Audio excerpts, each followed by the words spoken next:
വടിവേലു സാറിന്റെ പേരായിട്ട് എന്നെ വിളിച്ചു. അയ്യോ, അത് സിദ്ദിഖ് സാറ് പറഞ്ഞിട്ടാണ് വിളിച്ചത്.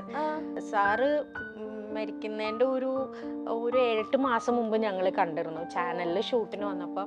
അപ്പം ഞാനിങ്ങനെ സാറിനോട് പറയാം, സാറ് പറയാ വല്ലാത്തൊരു ഭയങ്കരമായിട്ട് മിസ് ചെയ്ത്, എനിക്ക് ഇപ്പോഴും സങ്കടമുള്ളൊരു ഇതായിരുന്നു. പാപ്പി അപ്പച്ച എന്ന് പറഞ്ഞുള്ള മൂവിയില് അതിലെ കാസ്റ്റിംഗ് നടക്കുന്ന സമയത്തെ വിളിച്ച് പറഞ്ഞതാണ്. അപ്പൊ ദിലീപന്റെ മൂവി, ഞാൻ ദിലീപന്റെ ഫാനാണ്. അപ്പൊ പക്ഷേ തലേ ദിവസം രാത്രി എല്ലാം മാറി മറിഞ്ഞു പോയി. എന്നെ അത് എൻ്റെ ക്യാരക്ടർ വേറെ ഒരാളെ ചെയ്തത്. എനിക്ക് പെട്ടെന്ന് ആക്സെപ്റ്റ് ചെയ്യാൻ പറ്റിയില്ല. ടൈപ്പ് കാസ്റ്റ് ആയി പോണു എന്ന് തോന്നിയിട്ടുണ്ടോ? ഉറപ്പായിട്ടും. ഹൗ ഡു യു ഡീൽ അത് വെച്ചിട്ട്? അപ്പൊ ഞാൻ ഇപ്പൊ എവിടെ ചെന്ന് കഴിഞ്ഞാൽ ആദ്യം ചോദിക്കുന്നത് മറ്റേ കൂറ കോട്ടൺ സാരിയാണോ നൈറ്റിയാണോ ഇതാണ് ചോദിക്കുന്ന. കാര്യം മേക്കപ്പ് ഇട്ടൊക്കെ അഭിനയിക്കലൊക്കെ റെയർ കേസാണ്. വേറൊരു പ്രശ്നം ഉണ്ടായിരുന്നല്ലോ, വിക്രമിന്റെ അടുത്ത് ഭയങ്കര ലവ് ആയിരുന്നു. കുറെ നേരം സംസാരിച്ചു, എവിടെയാണ് നാട്, വീട്ടിൽ, ഇതൊക്കെ സംസാരിച്ചിട്ട് ലാസ്റ്റ് വലിയ മാരിമെന്ന് ചോദിച്ചു. ഞാനങ്ങ് ഞെട്ടിപ്പോയി. എനിക്കറിഞ്ഞൂടാ സംഭവം എന്താ വെച്ചാൽ ഐറ്റം ഡാൻസ് ആണ്, എക്സ്പോസിങ് അങ്ങനത്തെ ഒന്നും അല്ല, പക്ഷെ ഐറ്റം ഡാൻസ് ആണ്. അപ്പൊ എനിക്ക് പെട്ടെന്ന് അവര് ചോദിച്ചപ്പോ സത്യമായിട്ടും എപ്പ കല്യാണം എനിക്ക് മനസ്സിലായി. അപ്പൊ കുട്ടാ തൊപ്പിക്കാര എപ്പ കല്യാണം? ഇന്ദുലേഖ, ചന്ദ്രലേഖ. ഞാൻ തല്ലിക്കൊല്ലട്ടെ.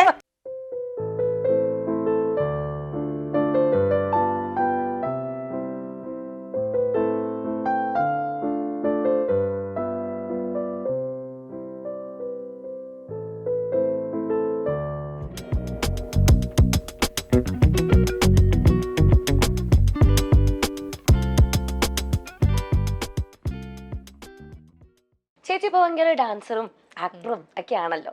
ഇപ്പോഴുള്ള ആൾക്കാർക്ക് അറിയില്ല ഞാൻ ഡാൻസറാ. അങ്ങനെ പറയില്ല, എല്ലാവർക്കും അറിയാം. സീരിയസ് ആയിട്ട് ഇപ്പോഴുള്ള ആൾക്കാര് ഞാൻ ഡാൻസറാ.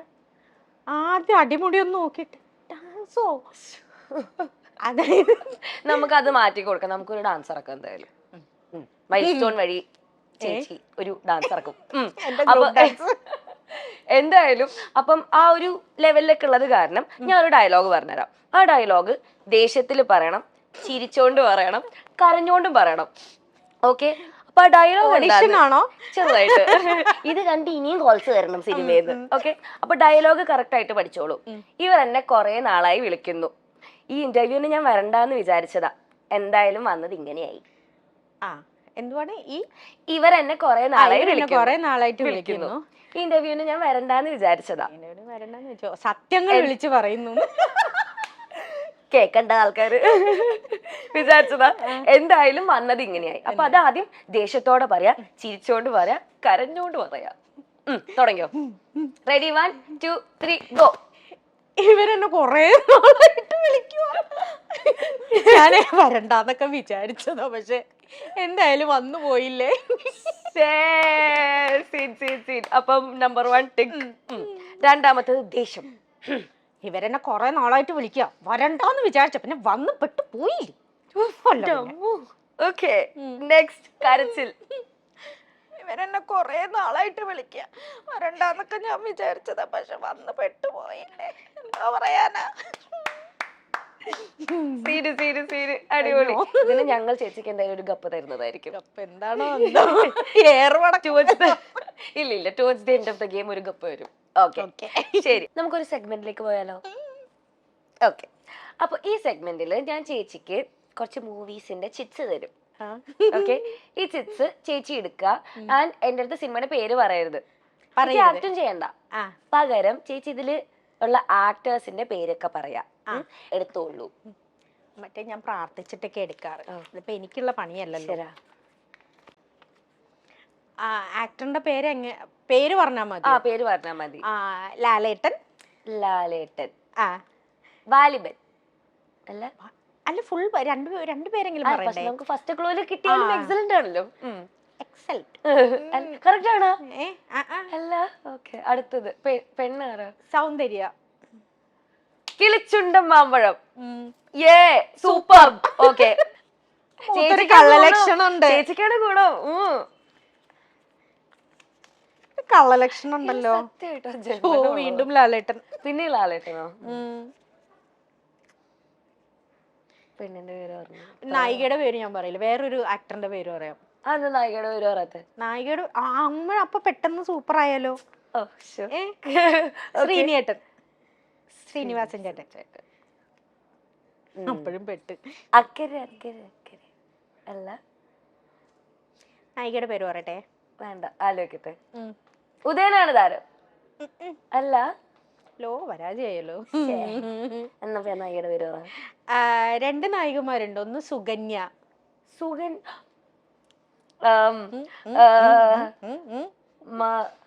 അയ്യോ, എന്റെ പേരിന്റെ വാലുമായിട്ട് എന്തെങ്കിലും ബന്ധമുണ്ട്? എനിക്ക് മനസ്സിലായി. നമ്മുടെ മറ്റേ നിന്റെ തിരുമുടിയിൽ ആ പാട്ട് വെള്ളമാണോ? എപ്പ കല്യാണം? എനിക്ക് മനസ്സിലായി. പക്ഷെ അപ്പൊ കുട്ടാ തൊപ്പിക്കാര എപ്പ കല്യാണം? ഇന്ദുലേഖ, ചന്ദ്രലേഖ. ഞാൻ തല്ലിക്കൊല്ലട്ടെ. ചന്ദ്രലേഖ അങ്ങനെ ഒരു പടം ഇറങ്ങി, നോവലുണ്ട് അങ്ങനത്തെ. ശരി, അപ്പൊ ഇത് നമുക്ക് 1/2 മാർക്ക് എടുക്കാം. ഈശ്വര, ഇതെങ്കിലും ലോക പരാജയമാവണേ. ഞാൻ തോക്കത്തില്ല. ദിലീപേട്ടൻ. ഓ, ഇത് എല്ലാം നായികമാരുടെ പേര് പറഞ്ഞ പെട്ടെന്ന് കിട്ടുന്നേ. പക്ഷെ കുനിഷ്ഠ ചോദ്യം വേണമായിരുന്നു. എന്നെ എങ്ങനെങ്കിലും പണി കൊടുക്കണതൊക്കെ. ദിലീപേട്ടൻ എത്ര പടം പറയും. നായികയുടെ പേര് പറഞ്ഞു. നായികയുടെ പേര് പറഞ്ഞു. CID മൂസ അല്ല, നയൻതാരയോ? ഇത് പറഞ്ഞു കഴിഞ്ഞാൽ ഇതിന്റെ ഒരു സ്റ്റോറി ഞാൻ പറഞ്ഞുതരാം. അയ്യോ, ഇത് തമിഴിലും ഉണ്ട്. തമിഴിൽ വിജയും അസിനും. അശോ, വേറെ പേരില്ല.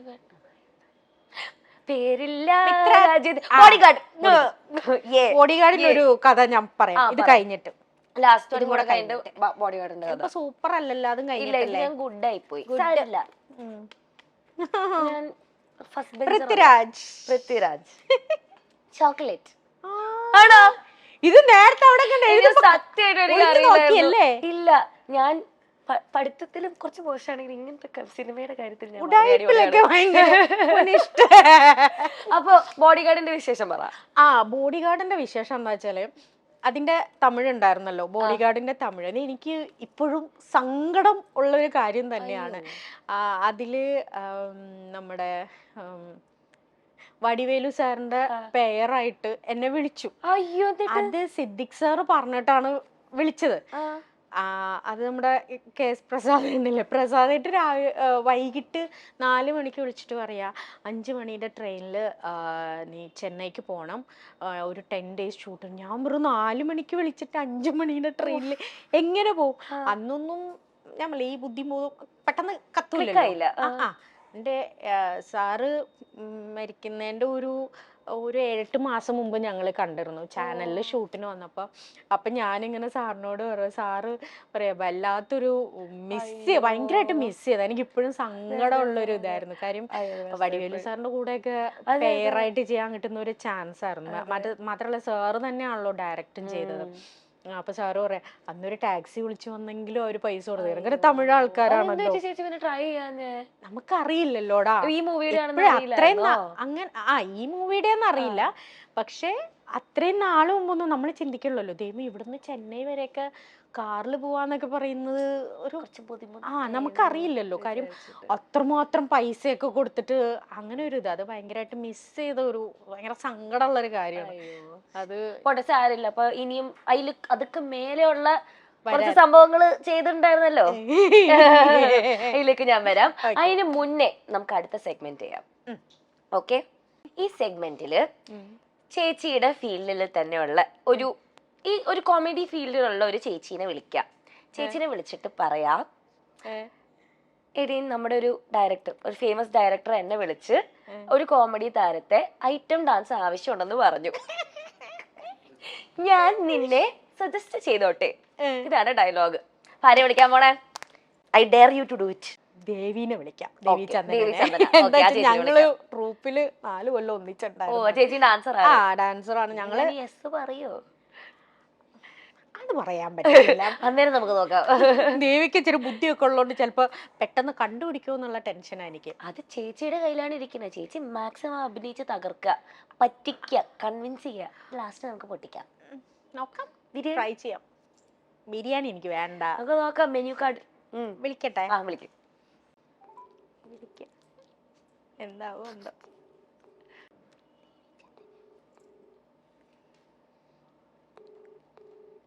ബിസി ആയിരിക്കും. The person you are calling. നമുക്ക് കുറച്ച് കഴിഞ്ഞ് വിളിച്ചു നോക്കാം. കുറച്ച് കഴിഞ്ഞ് ഒന്നുകൂടെ വിളിക്കാം, തിരിച്ചു വിളിക്കുമോ നോക്കാം. ഓക്കെ ചേച്ചി, അപ്പൊ ഈ കോമഡി ആർട്ടിസ്റ്റുകളുടെ ഇടയിലൊക്കെ ഇങ്ങനെ അവസരം എടുത്തോണ്ട് പോവാ അല്ലെങ്കിൽ പാര വെക്കുക അങ്ങനത്തെ പ്രശ്നങ്ങളൊക്കെ ഉണ്ടാവാറുണ്ടോ? ഓ ഇഷ്ടം പോലെ. അതില് എപ്പോഴാണ് ഒരു പണി കിട്ടിയേക്കണത് ചേച്ചിക്ക്? പണി ഒരുപാട് കിട്ടിയിട്ടുണ്ട്, അത് ഒരെണ്ണമായിട്ട് എടുത്തു പറയാൻ പറ്റില്ല. പണികൾ ചോദിച്ചു വാങ്ങിച്ചല്ല, അല്ല എരന്നും വാങ്ങിച്ചല്ല, അറിയാണ്ട് കൊറേ ഇടക്കിടക്ക് കിട്ടാൻ. അതിപ്പോ എല്ലാവരും സെൽഫിഷ് ആണല്ലോ, അതിപ്പോ അങ്ങനെ ഇതായിട്ട് പറയാൻ അങ്ങനെ കയ്യിന്ന് പോയിട്ട് വിഷമം വന്നേക്കണ ഏതാണ്? ഉണ്ട്. ഒരു മൂവി പേര് പറയണോ? പറഞ്ഞു. പറഞ്ഞോണ്ട് പ്രശ്നമുണ്ടോ? ചേച്ചി കംഫർട്ടബിൾ ആണെങ്കിൽ പറഞ്ഞു. പാപ്പി അപ്പച്ച എന്ന് പറഞ്ഞുള്ള മൂവിയില് അതിലെ കാസ്റ്റിംഗ് നടക്കുന്ന സമയത്തെ വിളിച്ച് പറഞ്ഞതാണ്. അപ്പൊ ദിലീപന്റെ മൂവി, ഞാൻ ദിലീപന്റെ ഫാനാണ്. അപ്പൊ ദിലീപന്റെ കൂടെ വർക്ക് ചെയ്യാൻ ഒരു ചാൻസ് കിട്ടി എന്നൊക്കെ പറഞ്ഞു ഭയങ്കര സന്തോഷത്തിലായിരുന്നു. പക്ഷേ തലേ ദിവസം രാത്രി എല്ലാം മാറി മറിഞ്ഞു പോയി. അത് എൻ്റെ ക്യാരക്ടർ വേറെ ഒരാളെ ചെയ്തത്.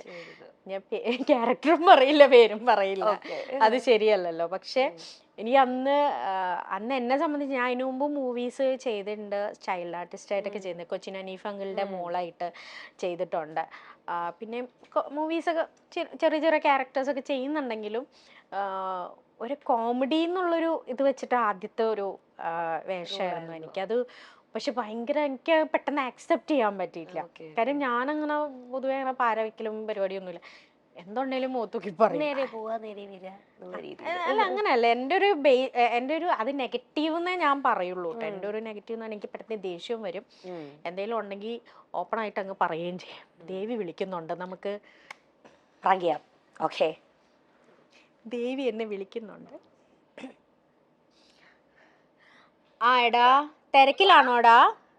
പറഞ്ഞോ. കുഴപ്പമില്ലല്ലോ, ഒരു 2 മിനിറ്റ്.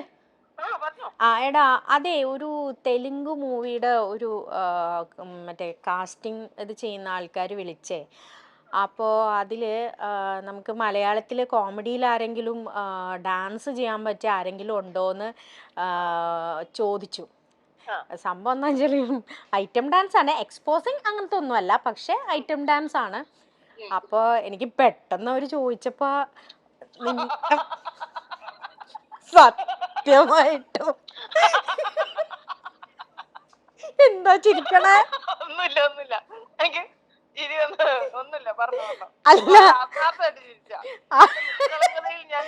അല്ല, ഐറ്റം ഡാൻസ് എന്നൊക്കെ പറയുമ്പോ ഇച്ചിരി ആരോഗ്യമൊക്കെ ഉള്ള എന്നെ നിന്നെ പോലുള്ള ആൾക്കാരാണല്ലോ പെട്ടെന്ന്, പ്രത്യേകിച്ച് തെലുങ്കില്. ബോളിവുഡിലാണെങ്കിൽ നിന്റെ ഫേസ് ഞാൻ ഓർക്കുകയില്ല, അപ്പൊ നമ്മൾ ആര്യനെ അങ്ങനെയൊക്കെ ചിന്തിക്കുള്ളൂ. പക്ഷെ ഇത് തെലുങ്ക് ആയതുകൊണ്ട് പെട്ടെന്ന് നിന്റെ ഫേസ് ആണ് എനിക്ക് ഓർമ്മ വന്നത്. നിനക്കാകുമ്പോ എന്നെക്കാളും കുറച്ചുകൂടെ ഹൈറ്റ് ഒക്കെ ഉണ്ടല്ലോ. മാത്രല്ല പേയ്മെന്റ് നല്ല പേയ്മെന്റ് ഉണ്ടാവും അവിടുത്തെ. ആ ഒരു ഇത് ചെയ്ത് കഴിഞ്ഞാൽ പിന്നെ നീ കുറച്ചാള് സീരിയലൊന്നും പോയില്ലെങ്കിലും ഒരു കുഴപ്പമില്ല. സീരിയസ് ആയിട്ട് പറഞ്ഞാ. അപ്പൊ ഞാൻ നിന്റെ നമ്പർ കൊടുക്കട്ടെ? കുഴപ്പമില്ലല്ലോ. എനിക്ക് നിന്റെ വളരെ നിഷ്കളങ്കമായ ആ ഒരു പറച്ചിൽ എനിക്ക് വളരെ കളിയാക്കിയതല്ലോ. പെട്ടെന്ന് നിന്റെ മുഖം ഓർമ്മ വന്നത് എന്താന്നറിയോടാ?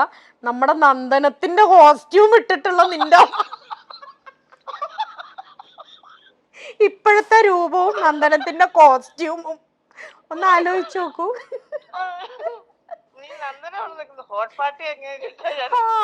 പാർട്ടി.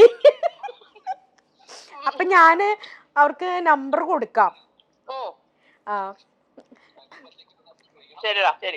തിരക്കിലാണോ? ഞാൻ ഇവിടെ ലൊക്കേഷനിലാടാ. ആണോ? ആ ചിലപ്പോ ഒന്ന് ചെറുതായിട്ടൊക്കെ എക്സ്പോസ് ചെയ്യേണ്ടി വരുമായിരിക്കും. അതെനിക്ക് അറിഞ്ഞൂടാടാ, അതൊക്കെ നിന്റെ കയ്യിലിരിക്കുന്നു. അതൊക്കെ ചോദിക്കട്ടെ, എന്നിട്ട് ചോദിച്ചിട്ട് ചോദിച്ചു. പേയ്മെന്റ് ഒക്കെ നല്ലതായിട്ടുണ്ട്. പിന്നെ പോകുമ്പോഴത്തേക്കും അവിടെയൊക്കെ അറിയാലോ, 2-3 അസിസ്റ്റൻസിനെയൊക്കെ കൊണ്ടുപോകുമ്പോഴൊക്കെ നമുക്കൊരു ക്രെഡിറ്റ് ഒക്കെ ഉണ്ടാവുള്ളൂ. ഇവിടെ നമ്മള് അസിസ്റ്റന്റിനെ മേയ്ക്കാൻ പാടുള്ളതുകൊണ്ട് നമ്മൾ കൊണ്ടുപോകാറില്ലല്ലോ. അവിടെ അങ്ങനെയല്ലല്ലോ. അപ്പോ അതാണ് കാര്യം. ശരി ശരി. ആ എന്തായാലും വിളിക്കാൻ പറ, നോക്കാം. പക്ഷെ ഒരു വർഷത്തേക്ക് വേറെ പ്രൊജക്റ്റ് ഒന്നും ചെയ്യരുത് എന്ന് അങ്ങനെ ഇങ്ങനെ പറഞ്ഞിട്ടുണ്ട്. പക്ഷെ അതനുസരിച്ച് അവർ പേയ്മെന്റ് തരും. അല്ല, അപ്പൊ ബാക്കി നമ്മളിപ്പോ ചെയ്തോണ്ടിരിക്കുന്നത് എന്ത്? അത് അല്ല, അതിനുള്ള അതുപോലെ നല്ല പേയ്മെന്റ് കിട്ടുമോടാ, ലക്ഷങ്ങളെ കിട്ടും. ലക്ഷങ്ങൾ കിട്ടുകയാണെങ്കിൽ നിനക്ക് ഒരു വർഷത്തേക്കല്ലേ, ഒരു വർഷത്തേക്ക് ആ ക്യാരക്ടർ ആരോടെങ്കിലും ഒളിച്ചോടി പോയെന്നോ അങ്ങനെയൊക്കെ ഇവിടെ സ്ക്രിപ്റ്റില്. ഒന്നാമത് തള്ളയാണ്, തള്ളേനെ ആരോട് വിളിച്ചോടാ.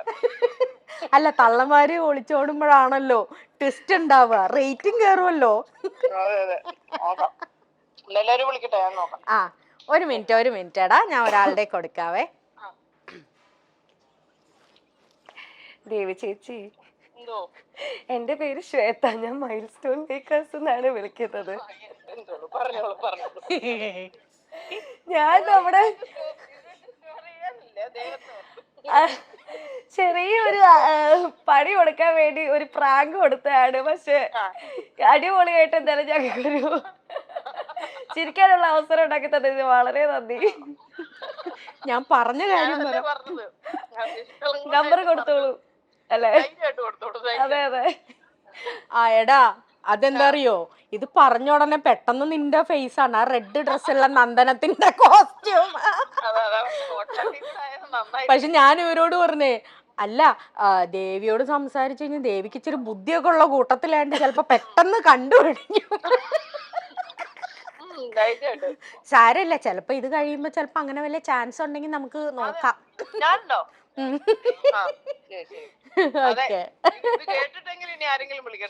ഇത് അതെ അതെ, ഐറ്റം ഡാൻസ് ഒക്കെ ആവുമ്പോ പിന്നെ നമ്മള് രക്ഷപ്പെട്ടു, നമുക്ക് ഇവിടെ നിക്കൊന്നും വേണ്ട, കൂട്ടത്തോടെ ഹൈദരാബാദിൽ പോവാം.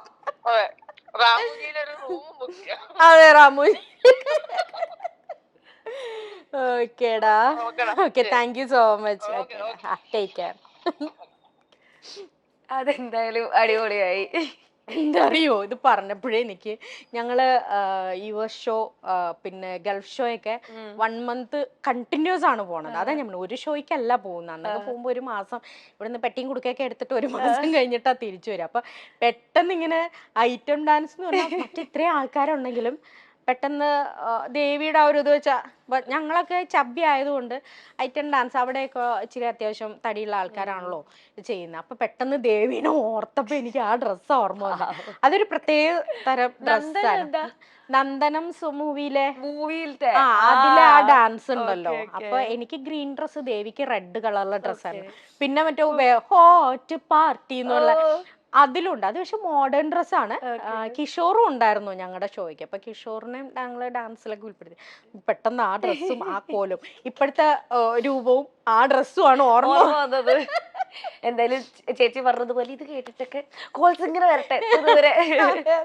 അപ്പൊ അത് പറഞ്ഞു വന്നപ്പോഴാണ് ഇതൊക്കെ കഴിഞ്ഞ് എപ്പോഴും ഒരു ഇറാനിയൻ ബോയ് ഫ്രണ്ടിനെ ഒക്കെ കിട്ടിയത് ഞാൻ കേട്ടല്ലോ. അയ്യോ, ഇനി ഇത് പറഞ്ഞ ആൾക്കാര് അറിയില്ല, നമ്മള് പ്രേക്ഷകരും അറിയട്ടെ. അല്ല, അത് ബോയ് ഫ്രണ്ട് അല്ലടാ. ഞങ്ങള് ഇതുപോലെ ഞാൻ പറഞ്ഞില്ലേ 1 മന്ത് ഷോയ്ക്കൊക്കെ പോകുന്നത്. അപ്പൊ ആദ്യത്തെ ഞങ്ങളുടെ ഈസ്റ്റേൺ കോമഡി ഷോയ്ക്ക് പോയപ്പോ ഞങ്ങളുടെ കോസ്റ്റ്യൂം ഒരു പെട്ടി ഫുൾ കോസ്റ്റ്യൂംസ്, എല്ലാവരുടെയും കോസ്റ്റ്യൂംസ് ഒന്നിച്ചാ വരുന്നത്. ഓരോ സെപ്പറേറ്റ് കവറിലാക്കിയിട്ട് ഒന്നില് ആർട്ട് പ്രോപ്പർട്ടീസ് അങ്ങനെയൊക്കെയാ. ഞങ്ങളുടെ പ്രോപ്പർട്ടി ബാഗ് മിസ്സായി. ഫ്ലൈറ്റിന്നോ? ഫ്ലൈറ്റിൽ വെച്ച് നമ്മൾ മസ്കറ്റിൽ ചെന്ന് കഴിഞ്ഞപ്പോഴത്തേക്കും ബാഗേജ് എടുക്കാൻ ചെന്നപ്പോഴത്തേക്കും ഈ സാധനം മിസ്സായി. പിന്നെ അതിനകത്ത് മീനും വട്ടിയും കൊട്ടയും വട്ടിയൊക്കെ ആയതുകൊണ്ട് നമ്മൾ അഡ്ജസ്റ്റ് ചെയ്തു. മലയാളികളൊക്കെ ഉണ്ടല്ലോ. പക്ഷെ അതിനുശേഷം ഞങ്ങള് നമ്മുടെ പേഴ്സണൽ കോസ്റ്റ്യൂംസ് ഒക്കെ നമ്മുടെ ഹാൻഡ് ലഗേജിലാണ്. അങ്ങനെ ഞങ്ങൾ ഏത് എയർപോർട്ടിൽ നിന്ന് എനിക്ക് ഇപ്പോഴും ഓർമ്മയില്ല. ഞാനും എൻ്റെ ഫ്രണ്ട് ജിഷേൻ്റെ ആൻസറാണ്. ദേവിയൊക്കെ ആദ്യമേ പോയി. എന്നെ ഏത് എയർപോർട്ടിൽ ചെന്ന് കഴിഞ്ഞാലും മണിയടിക്കും. ഓക്കെ. എന്നെ പിടിക്കും. അത് സ്ഥിരത. ഇന്നിപ്പോ രാവിലെ കൂടെ ഞാൻ പ്രസാദേട്ടനെ വിളിച്ചിരുന്നു. മറ്റേ മൂവി കണ്ടപ്പോ പ്രേമലു കണ്ടപ്പോ ഞാൻ പ്രസാദിനെ വിളിച്ചിട്ടുണ്ടായിരുന്നു. അപ്പൊ പ്രസാദിന് ആദ്യം പറയാം, ഇപ്പൊ എവിടെ ചെന്ന് കഴിഞ്ഞാലും ഇത് കണ്ടു കഴിഞ്ഞാൽ നിന്നെ ഓർമ്മയില്ല, എവിടെ ചെന്നാലും ഈ കിടുക്കി അടിക്കും. അങ്ങനെ എന്നെ ഇതുപോലെ കിടുക്കി അടിച്ചു. അപ്പൊ എന്താ വെച്ചാല് ഈ നന്ദനത്തിന്റെ കോസ്റ്റ്യൂം കയ്യില് അതിന്റെ അകത്തെ നന്ദനത്തിന്റെ കോസ്റ്റ്യൂം ഒരു സീക്വൻസ് പോലെ ചിറക് പോലത്തെ ഒരു സാധനം ഉണ്ട്. ഇതൊക്കെ ഇത് നോക്കുമ്പോ മെറ്റൽ സംഭവങ്ങളാണല്ലോ. അത് വന്നിട്ട് ഒരു സാറ് പിടിച്ചു. പുള്ളിയുടെ ഫേസും ഫിഗറും ഒക്കെ എനിക്ക് നല്ല ഓർമ്മ. ഭയങ്കര ഹൈറ്റ് അല്ല, അത്യാവശ്യം ഹൈറ്റേ ഉള്ളൂ. ഇച്ചിരി കഷണ്ടിത്തലയുണ്ട്, നല്ല വെളുത്തിട്ടാണ്, നല്ല ഭംഗിയാണ്. എന്നെ മാത്രം പിടിച്ചു. അത് പിന്നെ പുതിയ കാര്യമല്ലല്ലോ. പക്ഷെ എനിക്ക് അങ്ങ് ടെൻഷനായിട്ട് എനിക്ക് പെട്ടിയൊന്നും ഓപ്പൺ ചെയ്യാൻ പറ്റില്ല. അപ്പൊ ജിഷ കൂടെ നിന്ന്, എന്റെ കൂടെ നിന്ന്. അന്ന് ഞങ്ങള് ഇതുപോലെ കുങ്കുമൊക്കെ തൊട്ട്, അപ്പൊ പുള്ളി കുങ്കുമത്തിലൊക്കെയാണ് ആദ്യം നോക്കുന്നത്. ഇതൊന്നും പുള്ളിക്ക് പറയത്തിൽ. അന്നൊക്കെ ചെറിയ പ്രായമല്ലല്ലോ, കുഞ്ഞു പ്രായമല്ലല്ലോ. അന്നും കല്യാണ പ്രായം, എന്നും കല്യാണ പ്രായം. സമാധാനം പ്രകൃതി കൊടുത്തരും, പ്രകൃതിയുടെ വരദാനം. എന്നിട്ട് ആള് ഈ ബാഗ് ഓപ്പൺ ചെയ്യണമെന്നോ ഇതിന്റെ അകത്തെ സാധനങ്ങൾ കാണണമെന്നോ ഒന്നും അല്ല പുള്ളിക്ക്. പുള്ളി ഫേസിൽ തന്നെ നോക്കി നിൽക്കുക. എന്നിട്ട് ചോദിച്ചു ഇതെന്താണ്. അപ്പൊ നമ്മൾ നമ്മുടെ ആചാരം ഇതായിട്ടുള്ള അങ്ങനെ തൊടുന്നതാണ് എന്നൊക്കെ പറഞ്ഞിട്ട് കുറെ നേരം സംസാരിച്ചു. എവിടെയാണ് നാട്, വീട്ടിൽ, ഇതൊക്കെ സംസാരിച്ചിട്ട് last will you marry me എന്ന് ചോദിച്ചു. ഞാനങ്ങ് ഞെട്ടിപ്പോയി. എനിക്കറിഞ്ഞൂടാ. പക്ഷെ ഇപ്പൊ കുറ്റബോധം തോന്നുന്നു. പക്ഷെ പുള്ളിനെ എപ്പോഴെങ്കിലും എനിക്കൊന്ന് കാണണം. പേര് ഇവിടെ ഉണ്ടാവില്ലേ? അയ്യോ, ഇവരുടെയൊക്കെ പേര് നോക്കണ്ടേ? അന്നൊന്നും ഇങ്ങനെ നമ്മള് ഈ വന്ന് ഇന്റർവ്യൂ ചെയ്യുന്നൊന്നും അറിയില്ലല്ലോ. എന്തു പറയാനോ, കുഞ്ഞു പ്രായമല്ലേ, പെട്ടെന്ന് അല്ലെങ്കിലേ പേടിച്ചായിരിക്കുന്നേ. പക്ഷെ പുള്ളിനെ എവിടെയെങ്കിലും വെച്ച് കാണണം എനിക്ക് ഞാൻ പറഞ്ഞ പോലെ എയർപോർട്ട് പോലും എനിക്ക് ഓർമ്മയില്ലതാ. പേരെന്താ വെച്ചാ അവരുടെ പേരൊക്കെ ഇച്ചിരി കടുകട്ടി. അന്ന് പിന്നെ ഇങ്ങനെ സെൽഫി, ഇങ്ങനെ ക്യാമറ ഉള്ള ഫോണൊന്നും ഇല്ലല്ലോ. ഭൂമി ഉരുണ്ടതല്ലേ, എന്തായാലും കാണും. പുള്ളിക്ക് 6 പിള്ളേരൊക്കെ ആയിട്ടുണ്ടോ. നമ്മുടെ മറ്റേ നെഞ്ചുക്കുൾ പെയ്തിടും മാമഴ ആ സിനിമയിലെ പോലെ ചേച്ചി അതേ കുങ്കുമവും എല്ലാം ഇട്ടിങ്ങനെ ഓരോരോ എയർപോർട്ടിൽ ഇങ്ങനെ പോയിക്കോ കണ്ടുപിടിക്കാൻ വേണ്ടി. അപ്പം അത് പറഞ്ഞപ്പോ വേറൊരു ക്രഷ് ഉണ്ടായിരുന്നല്ലോ, വിക്രമിന്റെ അടുത്ത് വൻ ക്രഷ് ആണെന്നുള്ളൊരു വീഡിയോ അത് ഇപ്പോഴും ഉണ്ട്. സൈന്യം മൂവി തൊട്ട് ഭയങ്കര ക്രഷ് ആണെന്നൊക്കെ ഞാൻ കേട്ടു. അപ്പൊ ചെറുപ്പം തൊട്ട് ഭയങ്കര ക്രഷ് ആയിരുന്നു. Finally you got to work with. അതെ അതെ, ഞങ്ങൾ ഇടയ്ക്ക് ഊട്ടിയിലൊരു പ്രോഗ്രാമിന് അങ്ങാണ്ട് പോയപ്പോഴാ അവിടെ വെച്ചിട്ട് ഇതുപോലെ നൈറ്റ് ഞങ്ങള് റൂമിലേക്ക് വരുമ്പോ പെട്ടെന്ന് ഇങ്ങനെ ഒരാള് മറ്റേ കമ്പിളിയൊക്കെ റാപ്പ് ചെയ്തിട്ട് പെട്ടെന്ന് കയറി വീണ്. പെട്ടെന്ന് വിക്രം സാറിനെ പോലെ ഭയങ്കര സങ്കടമായി പോയി. പക്ഷെ പെട്ടെന്ന് ഷോക്കാണ്, പെട്ടെന്ന് പാസ് ചെയ്തു, മിണ്ടാൻ പറ്റിയില്ല. അതിന്റെ അന്നു കുഞ്ഞില്ലേ. പക്ഷെ പ്രതീക്ഷിക്കാണ്ടാണ് ആ മൂവിയില്. അതിൽ എന്റെ ക്യാരക്ടർ ഇതൊന്നും അല്ല എന്റെ വിഷയം. എനിക്ക് സാറിന് നേരിട്ട് കാണണം. കോബ്ര ആയിരുന്നല്ലേ? കോബ്ര മൂവിയിലായിരുന്നു. അതില് റോബോ ശങ്കർ, റോബോച്ചന്റെ പേരായിട്ടായിരുന്നു സീൻസ് ഉണ്ടായിരുന്നു. പക്ഷെ അത് നമ്മൾ ഇങ്ങനെ ഒരുപാട് ഷെഡ്യൂൾസ് ആയപ്പോ ആ സമയത്ത് എനിക്ക് ഇവിടെ വർക്ക് ഉണ്ടായിരുന്നു. അപ്പൊ എനിക്ക് പോകാൻ പറ്റില്ല. പക്ഷെ കുഴപ്പമില്ല, സോങ്ങില് വന്നു സന്തോഷേ. എനിക്ക് വിക്രം സാറിന്റെ അടുത്തിരിക്കാൻ പറ്റി. ഞാൻ പോയി അങ്ങോട്ട് പോയിട്ട് പരിചയപ്പെട്ടു. ഇത്രയും ഹമ്പിൾ ആയിട്ടുള്ള ഒരു ആൾക്കാരെ ഞാൻ പറഞ്ഞ വളരെ ചുരുക്കേ ഉണ്ടാവുള്ളൂ. അങ്ങനെ വെച്ചാ ഇത്രയും ടോപ്പിലിരിക്കുന്ന ഒരാളല്ലേ. നല്ല ഇതാട്ടോ എക്സ്പീരിയൻസ്. എങ്ങനെയായിരുന്നു കണ്ടപ്പോ? അടിവീട്ടില് മഞ്ഞ് വീഴുന്ന സുഖം. ഒന്നാമതേ മറ്റേ ഇങ്ങനത്തെ ഹെയർ ഒക്കെ വെച്ചിട്ടേ, അതായത് ഫസ്റ്റ് ഷോട്ട് എടുക്കുന്ന വെച്ചാൽ വിക്രം സാർ, റോബോ ചേട്ടൻ, ഞാൻ, എന്റെ ഒരാളുടെ അപ്പുറത്താണ് പുള്ളി ഇരിക്കുന്നത്. ഒളിഞ്ഞു നോക്കാനും പറ്റത്തില്ല. ഞാൻ ആ ഷോട്ട് കഴിഞ്ഞിട്ട് അടുത്ത ഇത് ആംഗിൾ ചേഞ്ച് ചെയ്യുന്ന സമയത്ത് സാർ അവിടെ മാറി ചെയറിൽ നിന്നപ്പോൾ ഞാൻ പോയി അവിടെ ചെയറിന്റെ താഴെ ഇങ്ങനെ പിടിച്ചിരുന്നിട്ട് അടുത്തിരുന്നിട്ട് എൻ്റെ പേരൊക്കെ പറഞ്ഞു, ഞാൻ ഇവിടെ ഇങ്ങനെ കോമഡി ഇതാണ് വർക്ക് ചെയ്യണേ എന്നൊക്കെ പറഞ്ഞിട്ട് ലാസ്റ്റ് ഞാൻ പറഞ്ഞു ഞാൻ സാറിൻ്റെ ഭയങ്കര ഫാനാണ്. ഫാൻ മാത്രമല്ല, സാറിന് സൈന്യം മൂവി മുതൽ സാറിന് മലയാളം നന്നായിട്ടല്ലോ. അപ്പൊ ഭയങ്കര ലവ് ആയിരുന്നു. എനിക്ക് കിട്ടിയൊരു അവസരം, ഇനി അങ്ങനെ അവസരം കിട്ടുമെന്ന് സാറ് ഭയങ്കര ചിരിയായിരുന്നു. എന്നിട്ട് കൈയൊക്കെ തന്നു. നെക്സ്റ്റ് ഡേ രാവിലെ കാണുമ്പോ എഞ്ചിനാ അവരുടെ ഇതുപോലെ കൈ തരും.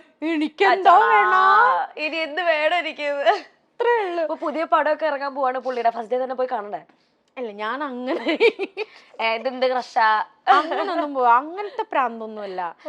അതിപ്പോ സാമി എത്ര തവണ വേണേലും ഞാൻ ഇരുന്ന് കാണും കേട്ടോ. അതങ്ങനെ അത് അടിപൊളി. അപ്പൊ അത് കഴിഞ്ഞ് പിന്നെ തമന്നേന്റെ കൂടെ ദിലീപേട്ടന്റെ മൂവിയില് ചെയ്തു.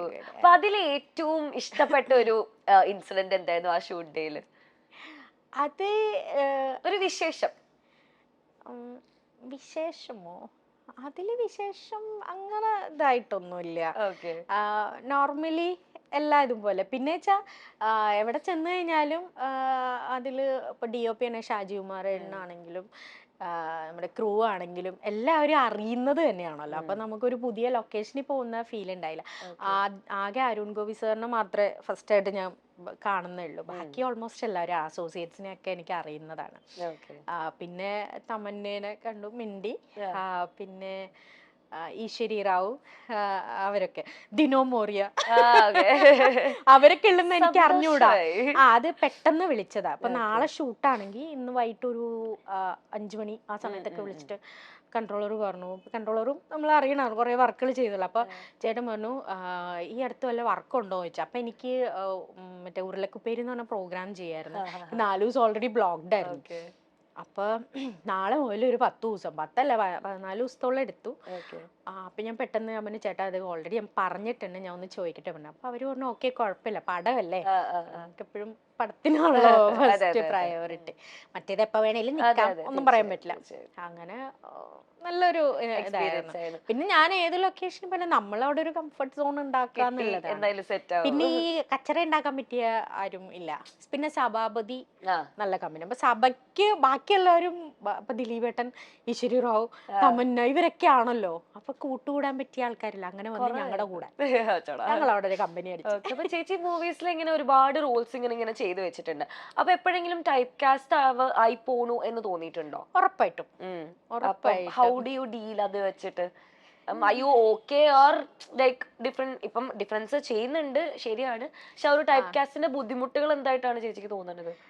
ബുദ്ധിമുട്ടെന്നല്ല, ഇപ്പൊ ഞാൻ പറയാം എല്ലാരും പലയിടത്തും ചെല്ലുമ്പോ ഞാൻ വളരെ ഓപ്പൺ ആയിട്ട് പറയുന്ന കാര്യം കേട്ടോ. കാര്യം എല്ലാരും പറയും കൽപ്പന ചേച്ചിന്റെ ഒരു ഒരു സ്പേസ് അവിടെ കിടക്കുന്നുണ്ട്. അല്ല മാനറിസം അല്ലടാ, ഒരു സ്പേസ് അവിടെ കിടക്കുന്നുണ്ട് പറയാം. അപ്പൊ ഞാൻ പറയും പക്ഷെ കൽപ്പന ചേച്ചിയുടെ ഒരു കാലഘട്ടത്തിലുള്ളത് പോലെ കോമഡി റോൾസ് ഇന്നത്തെ ലേഡീസിന് അധികം ഇല്ല, ചാൻസസ് കുറവാണ്. കൂടി ഒന്നും ഒരു സീനോ 2 സീനിലോ ഒതുങ്ങി നിൽക്കുകയാണ് മൂവീസിൽ. അപ്പോൾ നമുക്കൊരു സെലക്ട് ചെയ്യാനുള്ള ഒരു ഇതില്ല, കിട്ടുന്നത് ചെയ്യാ എന്നുള്ളതാണ്. പക്ഷേ എനിക്ക് എപ്പോഴും തോന്നിയിട്ടുണ്ട് ഒരിടയ്ക്ക് ജോലിക്കാര്. അപ്പൊ ഞാൻ ഇപ്പൊ എവിടെ ചെന്ന് കഴിഞ്ഞാൽ ആദ്യം ചോദിക്കണത് മറ്റേ കൂറ കോട്ടൺ സാരിയാണോ നൈറ്റിയാണോ ഇതാണ് ചോദിക്കുന്ന. കാര്യം മേക്കപ്പ് ഇട്ടൊക്കെ അഭിനയിക്കലൊക്കെ റെയർ കേസാണ്. മറ്റേ ഒന്നുകിൽ ഡള്ളാക്ക അല്ലെങ്കിൽ മേക്കപ്പ് ചെയ്യാണ്ട് തന്നെയാ ചെയ്യണത്. പക്ഷെ ഞാന് ഒരു ഇത് ചോദിച്ചോണ്ടാട്ടോ, മറ്റേ പ്രേതം മൂവി ചെയ്തപ്പോ രഞ്ജിത്ത് ശങ്കർ സാറല്ലേ, സാറിനോട് ഞാൻ ഒരു ദിവസം വെറുതെ ഇരുന്നപ്പോ ഞാൻ സാറിനോട് ചോദിക്കാം, സാർ എന്നെ കണ്ട ശരിക്കും ഒരു ജോലിക്കാരി ലുക്ക് ഉണ്ടോ? ഐ മീൻസ് ഈ പടങ്ങളിൽ കാണുന്ന ഒരു ഇൻസൾട്ട് ചെയ്യുന്ന അല്ല, ചിലര് ആ സെൻസിൽ എടുക്കും. പക്ഷെ നമ്മുടെ പടങ്ങളിലൊക്കെ ഒരു ജോലിക്കാരി അല്ലെ സെക്യൂരിറ്റി എന്ന് പറഞ്ഞ ആ ഒരു രൂപമാണല്ലോ. സാർ എന്നെ കണ്ട അങ്ങനെ തോന്നുന്നുണ്ടോ ചോദിച്ചു. അപ്പൊ സാർ ഇങ്ങനെ ഒക്കെ എന്തേ, ഞാൻ പിന്നെ ഒന്നുമില്ല സാറെന്ന് പറഞ്ഞു. അത് പറഞ്ഞു പോയി. പക്ഷെ സാർ അത് മൈൻഡിൽ വെച്ചിട്ടുണ്ടായിരുന്നു. കമല മൂവി ചെയ്തപ്പോ മൂവിയില് എനിക്ക് റിസോർട്ടിന്റെ മുതലാളിയായിട്ടുള്ള നല്ല ലിനന്റെ സാരിയൊക്കെ ഇട്ടിട്ട് ഞാൻ എന്നിട്ട് സാറിനോട് സാറ് പറഞ്ഞ അന്ന് പറഞ്ഞത് ഇവിടെ കിടപ്പുണ്ടായിരുന്നു. അതൊക്കെ ഒരു സന്തോഷമുള്ള കാര്യമാണ്. അപ്പൊ ഇങ്ങനെ എല്ലാ ഡയറക്ടേഴ്സും അങ്ങനെ ചിന്തിച്ചു കഴിഞ്ഞാൽ എനിക്കൊക്കെ നല്ല വേഷം കിട്ടും. അല്ല ഞാനിങ്ങനെ വിചാരിക്കും കേട്ടോ. ചിലവര് പറയും ഇപ്പൊ ഈ അടുത്തൊരു മൂവിയില് കാസ്റ്റ് ചെയ്തൊക്കെ കഴിഞ്ഞിട്ട് ലാസ്റ്റ് ആ മൂവി പോയി. അതെന്താ വെച്ചാ നായികയുടെ അമ്മയായിട്ട് ഒരുങ്ങിയൊക്കെ വരുമ്പോ എനിക്ക് ഇച്ചിരി കൂടെ ഏജ് കൂടുതൽ ഫീൽ ചെയ്യും. പക്ഷെ അവര് പറയണ ആ ഫേസിൽ ആ ഏജ് ഫീൽ ചെയ്യുന്നില്ല പറഞ്ഞിട്ട്. അത് ഇപ്പൊ ഞാൻ പറഞ്ഞു അങ്ങും ഇല്ല ഇങ്ങും ഇല്ലാത്ത അവസ്ഥയാണ്. പക്ഷെ ഉള്ളിന്റെ ഉള്ളിൽ ആഗ്രഹം ഉണ്ട്, നല്ല നല്ല ക്യാരക്ടേഴ്സ് ഉണ്ട്. അതിപ്പോ ഒരെണ്ണം ചെയ്ത് കഴിഞ്ഞാല് അത് ക്ലിക്ക് ആയാലേ അടുത്തത് അങ്ങനത്തെ വരും എന്നുള്ളതാണ് അതെ അതെ. ശുഭപ്രതീക്ഷ. അപ്പം എന്തായാലും ചേച്ചിക്ക് ഇപ്പൊ ഇത്രയും നാളും ചെയ്തതിൽ വെച്ചിട്ടും ഇനി അങ്ങോട്ട് ചെയ്യാനുള്ളത് വെച്ചിട്ടും ഒക്കെ കിടലം റോൾസ് ഒക്കെ വരട്ടെ. Thank you. All the very best. Nice to meet you. Thank you. By.